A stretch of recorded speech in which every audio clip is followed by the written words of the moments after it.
Captain Kyle Morrison stood on the bridge of Darwin's Hope, watching the stars drift past on the main view screen. His ship had been out in uncharted space for 3 months now, and the crew was getting restless. They were explorers, not soldiers, and most days felt like watching paint dry in the vast emptiness between star systems. Lisa Patterson, his chief engineer, was running diagnostics on the reactor cores for the 3rd time that week. Greg Hammond at the security station was playing a puzzle game on his console when he thought no one was looking.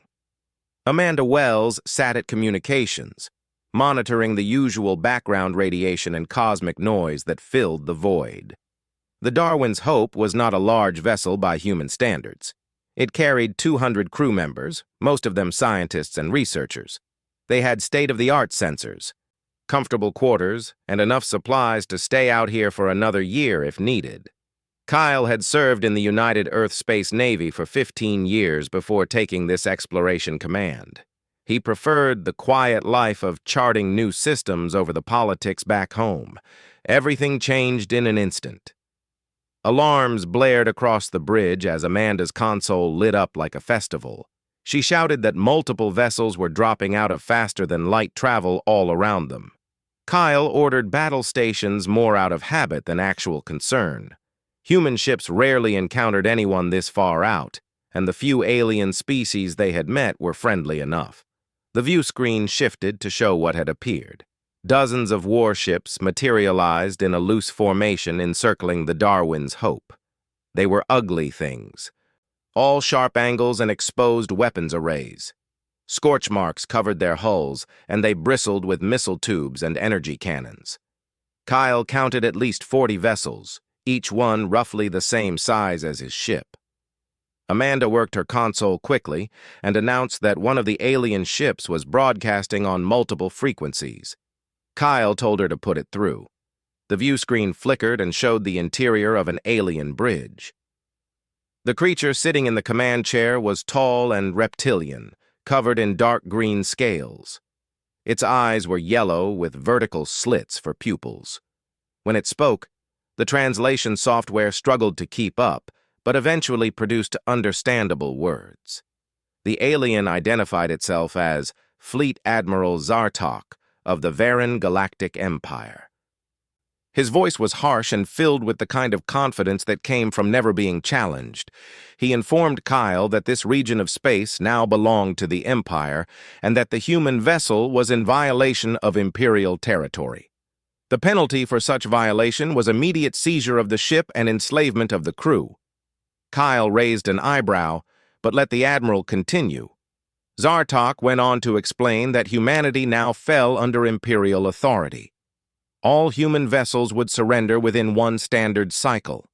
Humans would provide the coordinates to Earth and every colony they possessed. Imperial governors would be assigned to oversee human worlds. Humanity would pay tribute in resources, technology, and labor. Resistance would result in the complete destruction of the human species. The bridge of Darwin's Hope fell silent as Amanda finished reading the full text of the ultimatum that had been transmitted. Kyle read through it again on his personal display. The demands were absolute and delivered with the kind of arrogance that suggested this empire was used to getting its way. He looked around at his crew. Lisa had stopped her diagnostic work and was staring at the message. Greg had actually paused his game. Amanda was biting her lip, clearly waiting for orders. Then Ben Carter, the young lieutenant manning the weapons station, started to laugh. It began as a small chuckle, but quickly grew into full belly laughter. He tried to contain it, but failed completely. Within seconds, Greg joined in. Then Amanda started giggling. Lisa slapped her console and began wheezing with amusement. The entire bridge crew erupted in laughter that echoed off the walls. Kyle tried to maintain his composure, but even he cracked a smile. The idea that these aliens thought they could threaten humanity was genuinely funny. He had seen the reports from Earth's military shipyards. He knew what human weapons could do. He had attended the demonstrations where a single human destroyer had reduced an asteroid the size of a small moon into dust in under 10 seconds. On the view screen, Admiral Zartok's expression shifted from confident superiority to confusion, and then to rage. The alien clearly interpreted the human laughter as mockery and defiance. His scales seemed to darken, and his lips pulled back to reveal rows of sharp teeth. He began shouting orders to his crew in a language the translator could not process. Amanda managed to stop laughing long enough to report that the alien fleet was powering up weapons. Energy signatures were spiking across all 40 vessels. Missile tubes were opening. Kyle wiped a tear from his eye and told Lisa to raise the shields. His engineer nodded and tapped a few controls almost casually. The first volley from the Varan fleet lit up space like a fireworks display. Bright blue plasma bolts streaked toward Darwin's Hope from a dozen different angles.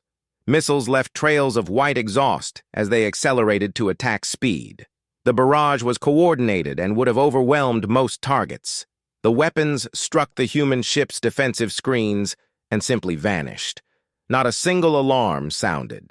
The ship did not shake or shudder. The lights did not flicker. Kyle checked the damage report out of habit and saw nothing but green indicators. Every system was functioning normally. Greg reported from his station that the alien weapons were registering at approximately 0.3% of the energy threshold needed to even qualify as a threat to human shielding technology. He compared it to throwing pebbles at a battleship and started laughing again. Lisa checked her displays and confirmed that the shield generators were barely active, running at maybe 2% of their total capacity. Kyle opened a channel back to the Varan flagship. Admiral Zartok appeared on screen, clearly expecting to see a damaged and desperate human captain ready to surrender. Instead, Kyle was smiling politely. He explained in a calm and friendly voice that humans came from a world that tried very hard to kill them every single day. Earth had gravity that would crush most species. It had radiation levels that would sterilize others. Hurricanes, earthquakes, volcanoes, and temperature swings that ranged from boiling to freezing were just normal weather. Human engineering standards, Kyle continued, were built to survive the environment that created them. Every human ship was designed to withstand the worst that nature could throw at it. He suggested very politely that Admiral Zartok might want to reconsider his approach to diplomacy. The alien admiral's response was to scream orders at his crew. All 40 ships in the Varan fleet opened fire simultaneously. The Varan fleet's concentrated fire turned the space around Darwin's Hope into a light show that would have been beautiful under different circumstances. Every single warship hammered the human vessel with everything they had. Plasma batteries discharged in rapid sequence, creating streams of superheated gas that crossed the distance in seconds. Missile salvos numbering in the hundreds accelerated toward their target, each one carrying enough explosive power to level a city block. Energy beams lanced out from the largest ships, weapons designed to cut through armor plating like a hot knife through butter. The crew of Darwin's Hope watched it all with the kind of detached interest usually reserved for mildly entertaining videos. Amanda had pulled up a secondary display showing the energy readings from each incoming weapon. Ben was actually taking notes, probably for a report he would file later. Lisa had gone back to her diagnostic work, only occasionally glancing up to check on the shield status. Kyle sat in his command chair and sipped coffee from a mug that read, "Galaxy's Okayest Captain," in faded letters. The mug had been a gift from his sister before he left Earth, and he carried it on every voyage.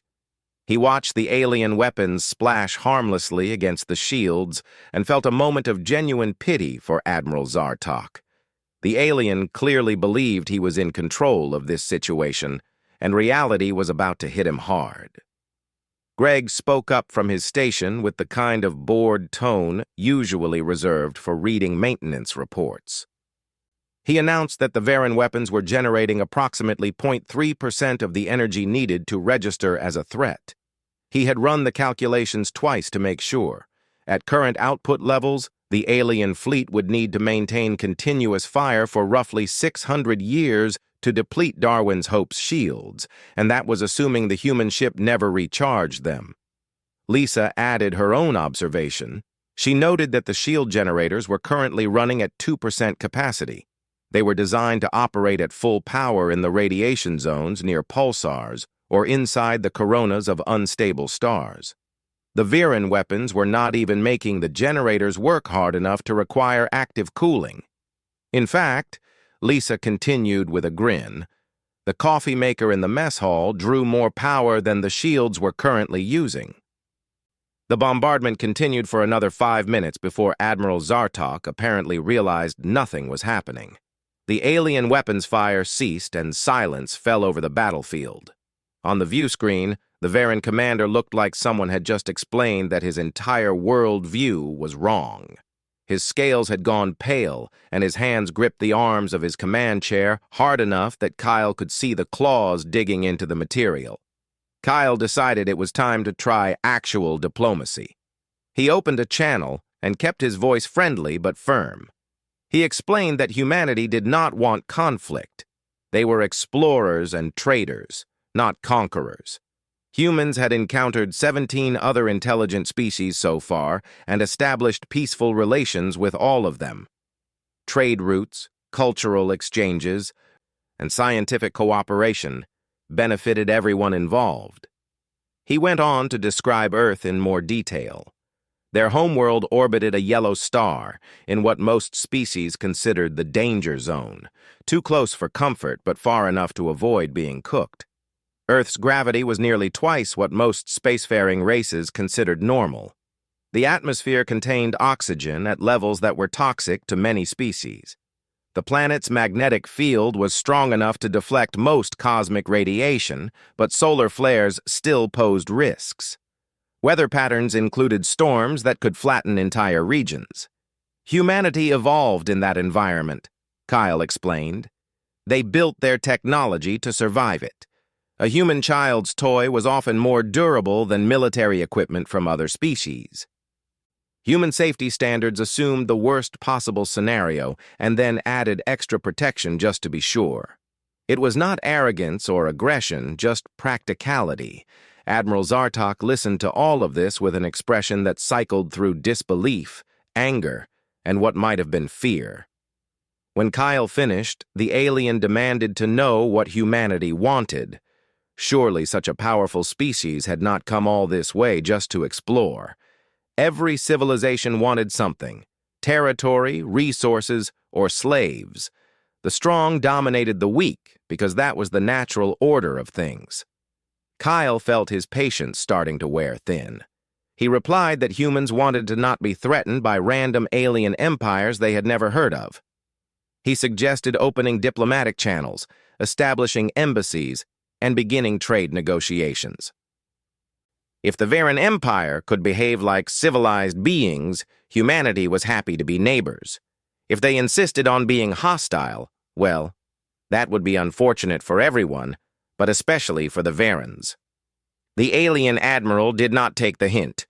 Instead, he seemed to interpret Kyle's measured response as weakness. Zartok announced that the Viren Empire had spent 3,000 years conquering inferior species. They had subjugated 200 civilizations across 8,000 star systems. Mercy was a lie, the weak told themselves. Diplomacy was just another word for surrender. His fleet would destroy this human ship through ramming attacks if weapons proved insufficient. Greg actually laughed out loud at that. He asked Kyle if the Virens really thought their ships could damage Darwin's Hope through physical collision. The human vessel's hull was made from composite materials designed to survive impacts with space debris traveling at significant fractions of light speed. A Viren warship ramming them at full speed would crumple like aluminum foil against a brick wall. Kyle sighed and told Amanda to make sure all the recorder drones were capturing this encounter. No one back at Earth Command would believe what was happening without video evidence. He was about to try one more time to talk sense into Admiral Zartok when Lisa interrupted with important news. 3 human ships had just dropped out of faster-than-light travel nearby. The destroyer Vigilant Dawn, the science vessel Newton's Pride, and the heavy cruiser Pacific Thunder were taking up positions around Darwin's Hope. Amanda had sent an emergency signal when the Viren fleet first appeared, and Earth Command had responded with reinforcements. The view screen split to show the new arrivals. Vigilant Dawn was sleek and fast, built for speed and reconnaissance. Newton's Pride was a civilian ship like Darwin's Hope, though specialized for deep space research. Pacific Thunder was something else entirely. The heavy cruiser was 3 times the size of any Viren warship, covered in armor plating that could survive a near miss from a nuclear weapon. Its weapons arrays were clearly visible and unmistakably military. A new voice came over the communication channel. Captain Nicole Harper of the Pacific Thunder introduced herself with the kind of cheerful professionalism that Kyle recognized from his own Navy days. She reported that she had reviewed Amanda's initial contact report and wanted to know if Darwin's Hope needed assistance dealing with the welcoming committee. Her tone suggested she was trying not to laugh. Kyle welcomed the backup and brought Nicole up to speed. The Viren Empire wanted humanity to surrender and had responded to polite refusal with military force. Their weapons had proven ineffective, and they were now threatening ramming attacks. Admiral Zartok appeared to believe that might and conquest were the only valid forms of interaction between species. Nicole's response was brief and pointed. She asked the Viren admiral directly if he was truly committed to this course of action. She explained that starting a war with humanity over a misunderstanding would be the worst decision his empire ever made. The Pacific Thunder alone carried enough firepower to sterilize a planet. Earth had 60,000 military vessels, many of them larger and better armed than hers. Humanity really did prefer peace, but they were very good at war when someone insisted. Admiral Zartok stared at the 4 human vessels now surrounding his fleet, and Kyle could see the calculations running behind those yellow eyes. The Viren commander had gone from confident superiority to confusion to anger, and was now somewhere in the territory of dawning horror. His scales had gone completely pale, and his clawed hands trembled slightly where they gripped his command chair. Kyle took the opportunity to open a private channel to Nicole Harper. He asked what Earth Command's orders were regarding first contact situations that went hostile. Nicole's response was exactly what he expected. Establish communication, demonstrate capability if necessary, avoid casualties when possible, and get everyone to the negotiating table. Humanity had learned some hard lessons about diplomacy over the centuries and preferred talking to shooting. The Darwin's Hope had been recording everything since the Viren fleet appeared. Amanda had compiled the data into a comprehensive first contact report that was already on its way back to Earth through a series of faster-than-light relay buoys. Within a few hours, the United Earth government would know about the Viren Empire and its aggressive expansion policies. Diplomats were probably already being briefed and preparing response strategies. Kyle switched back to the main channel where Admiral Zartok was conferring with his subordinates. The alien conversation was heated, and the translation software was picking up words like impossible and death world creatures and retreat. Kyle cleared his throat to get their attention, and all conversation on the Viren bridge ceased immediately. He offered Admiral Zartok a simple choice: open diplomatic channels right now, or continue this embarrassing display of military incompetence. Kyle kept his tone friendly, but made sure the underlying message was clear. Humanity was not impressed by threats. They would defend themselves if attacked, but much preferred finding peaceful solutions. Trade benefited both parties. Cultural exchange enriched everyone. Scientific cooperation advanced knowledge faster than any single species could manage alone. The Viren admiral asked the question that was clearly eating at him. He wanted to know what humanity really wanted. Every species his empire had encountered wanted something: territory, resources, or servants. Power was the only universal truth. The strong took what they wanted and the weak served or died. That was how the galaxy worked. How could humans possess such overwhelming military superiority and not use it to dominate others? Pete Richardson, the first officer of Darwin's Hope, answered before Kyle could. Pete was a career spacer who had served on exploration vessels for 20 years. He explained that humanity had spent 10,000 years fighting itself back on Earth. Nations rose and fell. Empires conquered and collapsed. Wars killed billions and nearly destroyed human civilization 3 separate times. Nuclear weapons, biological warfare, and automated killing machines had brought humanity to the edge of extinction more than once. Humans learned from those mistakes, Pete continued. They discovered that conquest created endless cycles of rebellion and war. Enslaved populations eventually revolted.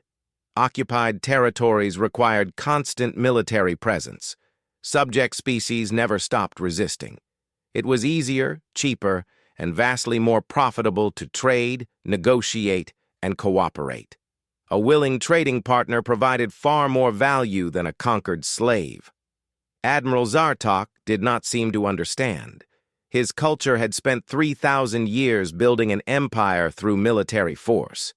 The Varan Empire controlled 200 species across 8,000 star systems. Strength equaled authority.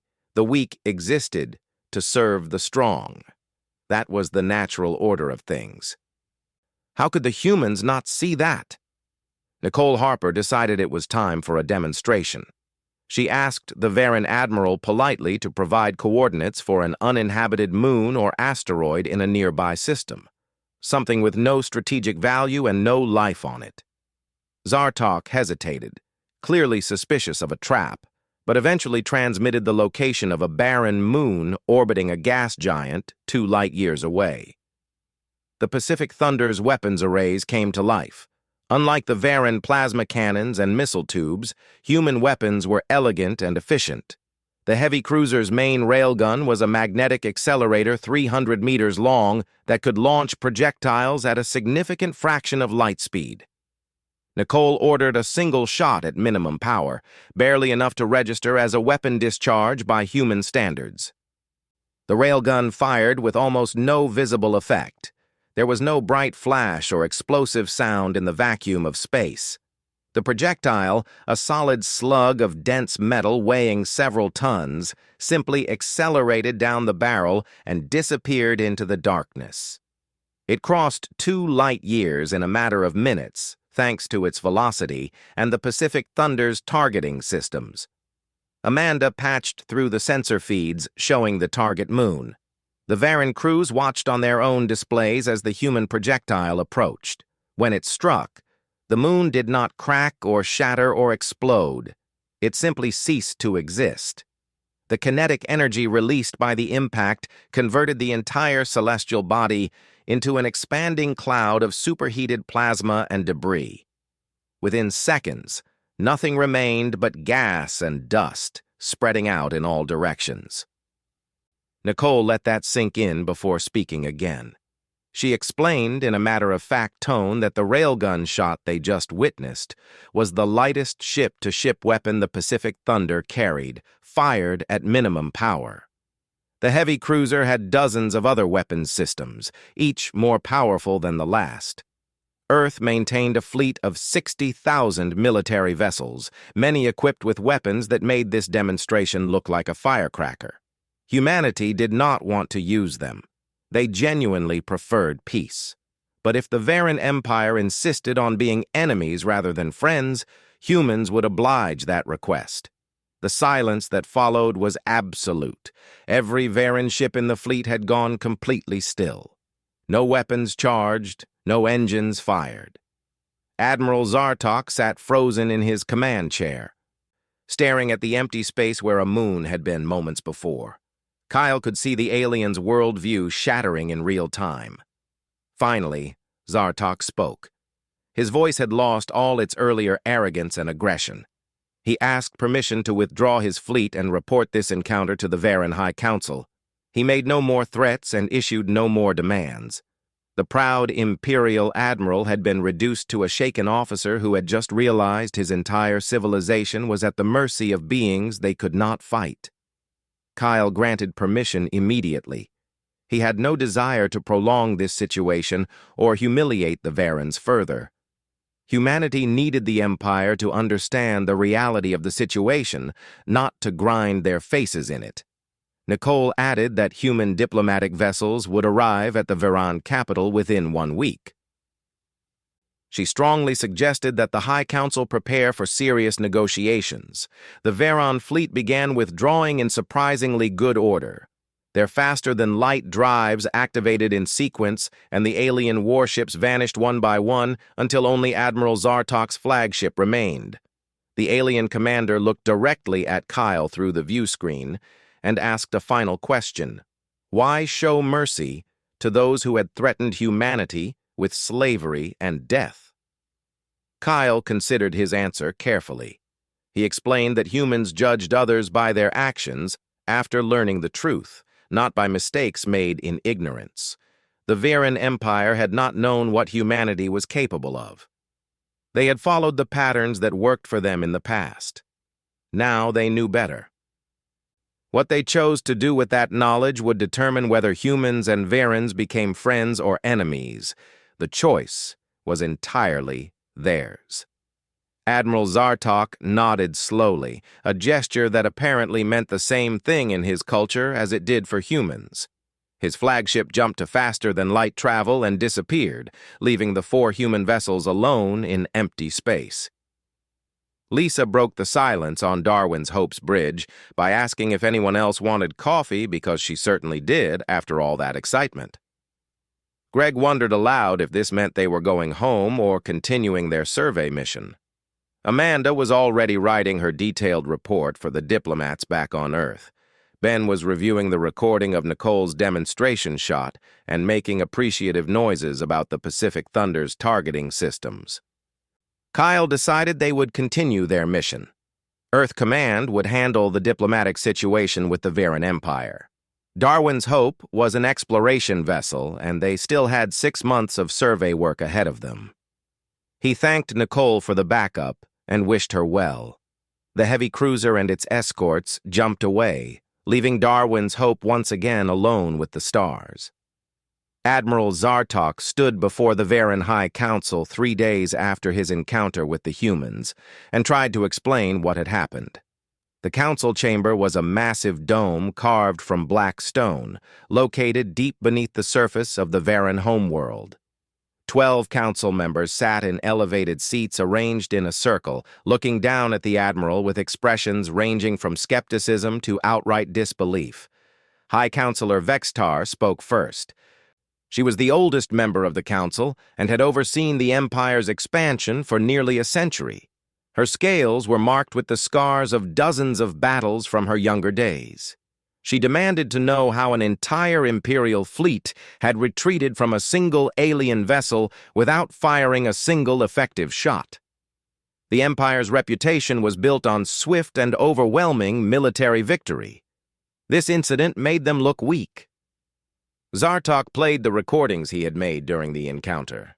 The council watched in silence as human weapons failed to even register on Varan sensors as threats. They saw the concentrated fire from 40 warships accomplish nothing. They witnessed the destruction of a moon by what the humans claimed was their lightest weapon at minimum power. When the recordings ended, the council chamber remained silent for a long moment. Councilor Draknor, the youngest member and the most aggressive, insisted the recordings had to be fake. No species could possess such overwhelming technological superiority. The Varan Empire had conquered 200 species over 3,000 years. They had encountered civilizations with advanced weapons before and always found ways to counter them.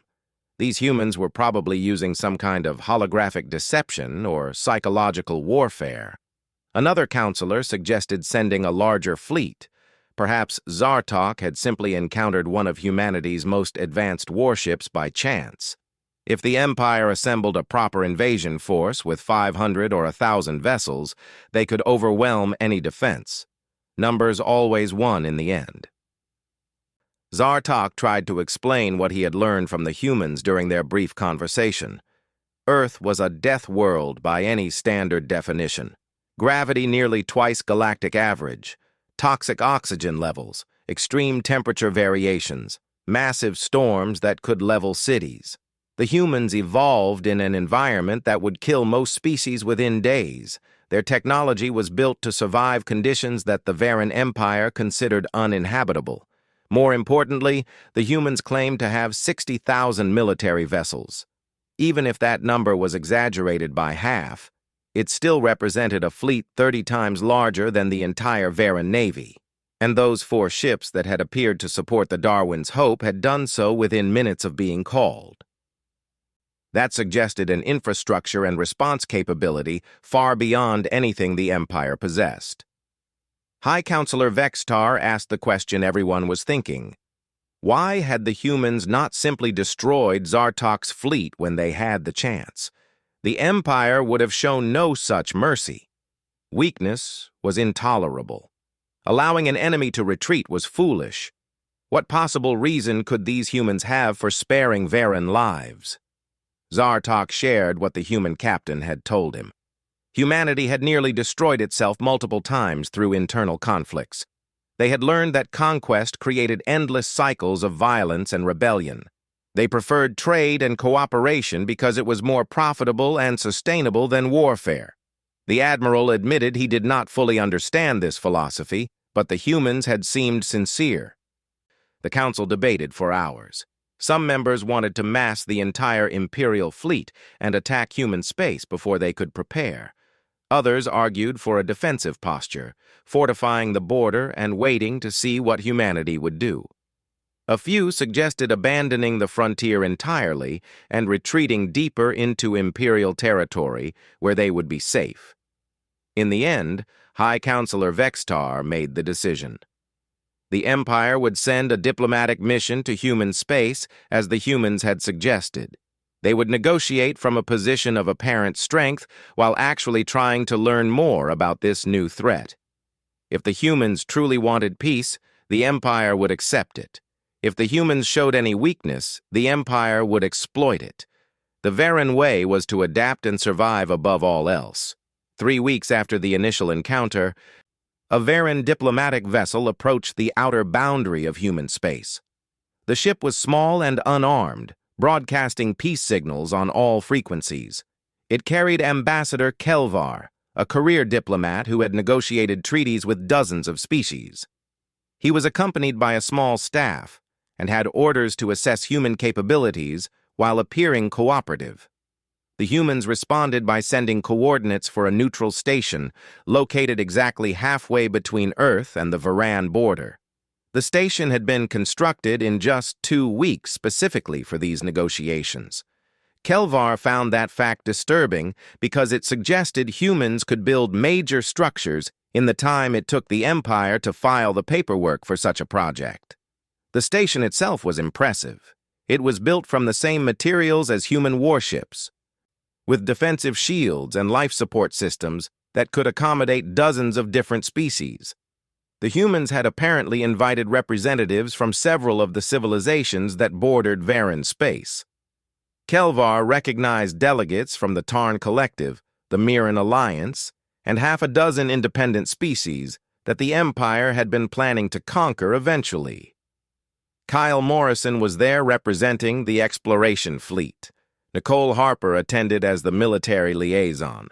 The chief human negotiator was Ambassador Frank Coleman, a distinguished older man with gray hair and tired eyes who had apparently spent 40 years resolving conflicts between Earth's various nations before moving into interstellar diplomacy. The first negotiation session began with Kelvar presenting the Empire's position. The Varans acknowledged that humanity was powerful, but suggested that conflict benefited no one. Perhaps the two civilizations could establish a non-aggression pact and divide the galaxy into spheres of influence. The Empire would continue administering its current territory, while humanity took whatever regions it wanted that did not overlap.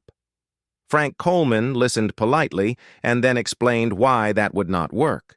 The problem was not territorial, but philosophical. The Varan Empire held 200 species in subjugation. Those species had not chosen to join the Empire. They had been conquered. Humanity could not in good conscience allow that situation to continue. Kelvar felt his scales tighten. He asked what humanity intended to do about it. Frank's answer was simple: guarantee the independence of any species in the Empire that wished to leave. The Varans could choose to reform their society, transition from an empire to a voluntary commonwealth, and join the growing interstellar community as equals. Or they could refuse and find themselves isolated, surrounded by free species under human protection, and facing eventual economic collapse. The Varan ambassador tried to argue. He explained that many of the subject species depended on the Empire for infrastructure, trade, and protection. Dissolving the Empire would create chaos. Entire civilizations would collapse without imperial administration. The humans were being naive idealists who did not understand how the galaxy really worked. Kyle spoke up then. He noted that several of the subject species had representatives at this very station. Perhaps they should be asked what they wanted instead of having the Empire speak for them.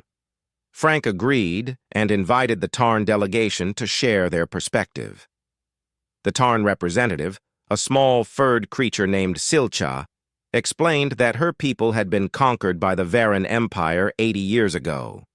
They had been forced to provide resources and labor while receiving minimal benefits. Imperial governors ruled with absolute authority and crushed any dissent. The Tarn would leave the Empire immediately if they had any protection against Varan retaliation. One by one, the other subject species shared similar stories. The Mirans had lost their independence 50 years ago and had their most productive worlds stripped of resources. The Krell had been conquered a century ago and now served as forced labor on Varan construction projects. Every species at the table wanted freedom, but feared the Empire's military response. Frank made humanity's position clear. Earth would provide military protection to any species that declared independence from the Varan Empire. Human warships would patrol their space and defend against any aggression. Additionally, humanity would offer economic support, technology sharing, and help rebuilding any infrastructure the Empire had exploited. Kelvar felt the situation slipping away from him. He asked for a recess to consult with the High Council. Frank agreed, and the session ended. The Varan ambassador retreated to his ship and sent an encrypted message back to the homeworld. The humans were not bluffing, and they were not weak. They were deadly serious about dismantling the Empire and had the military power to back up their threats. The Varan High Council received Ambassador Kelvar's report and faced the most significant crisis in their empire's 3,000-year history. High Counselor Vexatar called an emergency session that lasted for 2 full days. Counselors argued, threatened, and accused each other of weakness. Several suggested preparing for total war with humanity. Others advocated immediate surrender. A few even proposed abandoning the Empire entirely and fleeing to unexplored regions of the galaxy. In the end, practical reality won out over pride. The Empire could not defeat humanity in military conflict. Trying to fight would result in complete destruction. But simply surrendering was equally unacceptable because it would trigger rebellions across all 200 subject species. The Empire would collapse into chaos within months. Vextar proposed a different approach: controlled reform. The Empire would begin transitioning to a voluntary commonwealth over a period of 10 years. Subject species would be given increasing autonomy and the option to leave if they chose. Imperial military forces would gradually withdraw from occupied worlds. Economic exploitation would be replaced with fair trade agreements. It would be a slow and painful process, but it might allow the Varan civilization to survive in some form. The council voted, and the motion passed by a narrow margin. Kelvar was ordered to return to the negotiations and accept humanity's basic demands, while trying to preserve as much Varan dignity and influence as possible. Back at the neutral station, Frank Coleman received the Varan response with cautious optimism. He had negotiated enough treaties to know that real change took time and commitment. The Empire agreeing to any reform at all was a positive first step, even if the proposed timeline was too slow. The negotiations continued for another 3 weeks. Frank pushed for faster reforms and more immediate independence for subject species. Kelvar fought to preserve Varan interests and maintain some imperial structure. They compromised on a 5-year transition period with regular monitoring by neutral observers. Any species that wanted immediate independence could have it with human protection. Others could choose to remain in a reformed commonwealth if they wished. The Tarn Collective was the first to declare independence. Silcha stood before the assembly and formally announced that her people were leaving the Varan Empire effective immediately. She thanked humanity for their support and requested assistance in establishing a new government. Frank assured her that Earth would provide advisors, economic aid, and military protection during the transition. Within a week, 12 more species followed the Tarn example. The Mirans, the Krell, and 9 others declared their independence. Human warships took up positions in their territories as promised. The Varan military, following orders from the High Council, did not interfere. Admiral Zartok commanded the border fleets and made sure his commanders understood that attacking any of the newly independent species would bring human retaliation. The economic impact hit the Empire hard. Those 12 species had provided significant resources and labor. Varan worlds that depended on imported goods faced shortages. Construction projects stopped mid-completion. The imperial economy, built on exploitation for centuries, struggled to adjust to fair trade relationships. High Counselor Vextar addressed the Varan people directly through planetary broadcasts. She explained that the Empire was changing because it had to change. Humanity had shown them that their way of doing things was not sustainable in a galaxy that now included species far more powerful than themselves. Adaptation was not weakness. It was survival. The Varan civilization would endure by becoming something better than it had been. Not everyone accepted this message. Several Varan military commanders attempted a coup, planning to seize control of the government and restart the war with humanity. Admiral Zartok stopped them. He had seen what human weapons could do, and he had no intention of leading his people to extinction over pride. The coup plotters were arrested, and the High Council's authority was restored. 6 months after the initial encounter between Darwin's Hope and the Varan fleet, the situation had stabilized into a new normal. 23 species had left the Empire and formed independent governments under human protection. Another 47 chose to remain in what was now called the Varan Commonwealth, a voluntary association with limited central authority. The remaining species were still deciding what they wanted to do. Kyle Morrison returned to Darwin's Hope after serving as a technical advisor during the negotiations. His ship had completed its survey mission and was heading back to Earth for resupply. Before departing the neutral station, Kyle recorded a message for Earth Command as part of his official first contact report. He reflected on everything that had happened over the past months. Humanity had not conquered the Varan Empire through military force, though they easily could have.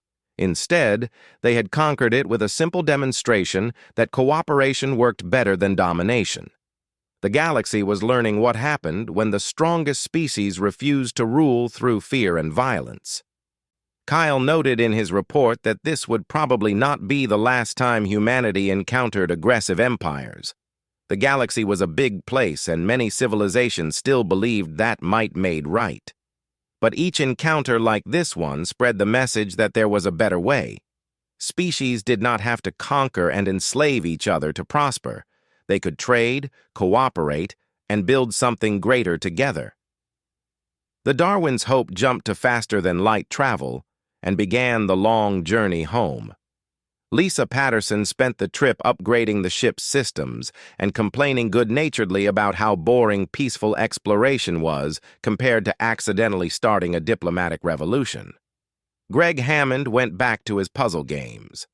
Amanda Wells wrote her memoirs of the encounter, figuring someone would want to read about the day humanity made an empire surrender without firing a shot in anger.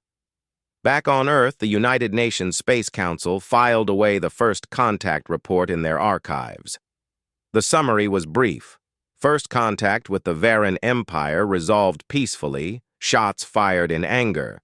0. Shots fired in demonstration. 1. Casualties. 1 uninhabited moon, new trading partners, 213 species, and counting. The Council began preparing for similar situations in the future. Humanity was expanding into the galaxy quickly and would inevitably encounter other aggressive civilizations. The pattern was clear now. Demonstrate capability, refuse to exploit that capability for conquest, and offer genuine cooperation instead. It would not work with every species, but it would work with most. Nicole Harper received a promotion and was given command of a diplomatic protection squadron. Her new assignment was to patrol the border regions between human space and the former Varan Empire, ensuring that the transition to independence proceeded smoothly. She accepted the position and privately admitted it was more interesting than routine military patrols. Frank Coleman retired from active diplomacy after the Varan negotiations. He had spent 4 decades resolving conflicts and felt he had earned some rest. Before leaving the diplomatic service, he wrote a training manual for future first contact negotiators. The key lesson he emphasized was simple. Always give the other side a way to save face while doing the right thing. No one cooperates well when they feel humiliated. Admiral Zartok continued commanding Varan border fleets under the new Commonwealth government. He never forgot the day he tried to threaten humanity and learned that the truly powerful did not need to prove themselves through violence. He shared that lesson with every young Varan officer who served under him. Strength was important, but wisdom was knowing when not to use it. The Tarn Collective flourished as an independent nation. Silcha became their first democratically elected leader and established trade agreements with Earth and several other species. Her people began sharing their cultural art and music with the wider galaxy. Within a year, Tarn poetry became popular on a dozen worlds including Earth. Darwin's Hope eventually returned to space for another survey mission. Kyle kept his crew together because they worked well as a team. They discovered 3 new habitable worlds, made first contact with 2 previously unknown species, and helped establish a trade route that connected 15 civilizations. It was exactly the kind of boring, productive exploration work that Kyle preferred. Lisa continued maintaining the ship's systems and joking that they should have kept one of the Varan plasma cannons as a souvenir. Greg finally finished his puzzle game after 8 months and immediately started a new one. Amanda became something of a celebrity back on Earth after her account of the Varan encounter was published. She used her fame to advocate for more exploration funding and better diplomatic training for space crews. The galaxy continued turning. Species met, traded, and occasionally argued. But the era of casual conquest and empire building was ending. Humanity had proven that the strongest military in known space refused to use that strength for domination. Other species took note and began reconsidering their own policies. Peace, it turned out, was more profitable and sustainable than war. In the archives on Earth, historians began calling this period the Great Transition. It was the time when galactic civilization shifted from a pattern of stronger species dominating weaker ones to a model of genuine cooperation and mutual benefit. Future generations would look back and identify the encounter between Darwin's Hope and the Varan Empire as the turning point. Kyle Morrison never thought of himself as historically important. He was just a ship captain who had tried to avoid unnecessary violence and find a peaceful solution to a dangerous situation. but his decision to laugh at an imperial threat rather than respond with immediate force had changed the trajectory of galactic politics. Sometimes the most important moments in history were the ones where someone chose not to fight.